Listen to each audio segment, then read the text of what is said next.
మనం ఇప్పుడు మాట్లాడబోయేది పునర్వసు నక్షత్రం గురించి. దీంట్లో పుట్టిన వాళ్ళ క్యారెక్టరిస్టిక్స్ ఎలా ఉన్నాయో చూద్దాము. పునర్వసు నక్షత్రం 1వ పాదం మనకి మిథున రాశిలో ఉంటుంది. మిగతా 3 పాదాలు మనకి కర్కాటక రాశికి వచ్చేసాయి అన్నమాట. చాలా చాలా మంచి నక్షత్రం, చాలా సాత్వికమైన ఒక నక్షత్రం అన్నమాట. అలాగే మనకి అధిదేవత ఏమో ఆదితి, అంటే మన అసురులకి తల్లి, అంటే దేవతలకు కూడా తల్లి అని చెప్దాము.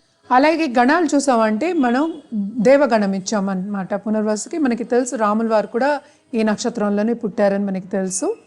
అలాగే యానిమల్ సింబల్ చూసామంటే మనం ఒక పిల్లినే చెప్పుకుంటాం అనమాట, క్యాట్. అలాగే సింబల్ ఏంటంటే ఒక బో అండ్ యారో అనమాట. వేరు కూడా చెప్పుకోవాలంటే ఏంటి, మనం ఎందులో పెడతామో మన బాణాలని అది కూడా చెప్పుకుంటాము. అలాగే డైరెక్షన్ ఏంటంటే నార్త్ డైరెక్షన్. అలాగే వీళ్ళు చాలా చారిటీ అనేది చేస్తారు, వెరీ చారిటబుల్.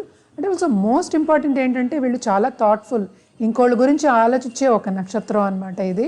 స్కిల్స్ కూడా చాలా బాగుంటాయి. అలాగే బిజినెస్లో కూడా స్కిల్స్ చాలా చాలా బాగుంటాయి అన్నమాట. వీళ్ళు బేసిక్గా ఏంటంటే హ్యాపీ గో లక్కీ పీపుల్ అంటాం కదా, అలాంటి వాళ్ళు. అండ్ ఫ్రెండ్లీ పీపుల్ అనమాట. And socially well connected. And అందరితో బాగా మసులుకుంటారు అని చెప్పాలి. యాక్టింగ్లోను, డ్రామాలోను, అలాగే కంటెంట్ రైటర్స్ అలాంటి వాటిల్లో అంతా ఇంట్రెస్ట్ చూపిస్తారనమాట. ఎక్స్ట్రీమ్లీ గుడ్ కమ్యూనికేషన్ స్కిల్స్ ఉంటాయి వీళ్ళకి. అలాగే స్పిరిచువల్ టీచర్స్, మిస్టిక్స్ వీళ్ళందరూ కూడా ఈ దీంట్లోనే కలుపుకోవాలన్నమాట. చాలా మంచి నక్షత్రం. గొప్ప గొప్ప వాళ్ళు దీంట్లో పుట్టిన వాళ్ళు ఉన్నారు. రమణ మహర్షి కూడా ఇందులోనే పుట్టారనమాట, ఈ నక్షత్రంలోనే.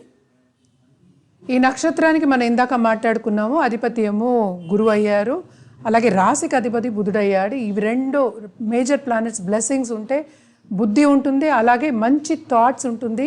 అందుకనే మనం థాట్ఫుల్ అన్నాం. పక్క వాళ్ళ గురించి ఆలోచించే ఒక నక్షత్రం అన్నమాట పునర్వసు వాళ్ళు. మనం ఇప్పుడు ఏ వర్డ్స్ అంటే ఏ లెటర్స్తో మొదలెడితే వీళ్ళ పేర్లు బాగుంటుంది, వీళ్ళకి రాణిస్తారు అనేది చూద్దాం. కే, కో, హా, హీ అనే వర్డ్స్తో మొదలెడితే చాలా బాగుంటుంది వీళ్ళ పేర్లు. అలాగే ఏంటంటే చాలామంది ఈ పేర్లను బట్టి వాళ్ళకి నక్షత్రం అనేది ఫిక్స్ చేస్తున్నారు. అది పెద్దవాళ్ళు నక్షత్రం తెలియకుండా పేర్లు పెట్టి ఉంటారు కదా, అలాంటప్పుడు అలా ఫిక్స్ చేస్తే మనకి కరెక్ట్గా జాతకం అనేది రాదు. వీళ్ళు ఎక్స్ట్రీమ్లీ రిలీజియస్లీ ఇంక్లైన్డ్ అని చెప్దాం, స్పిరిచువల్లీ ఇంక్లైన్డ్ అని చెప్దాం. అంటే చెప్పిన వాటి వింటారు, పద్ధతిగా ఉంటారు అని చెప్పాలన్నమాట పునర్వసు నక్షత్రం వాళ్ళు.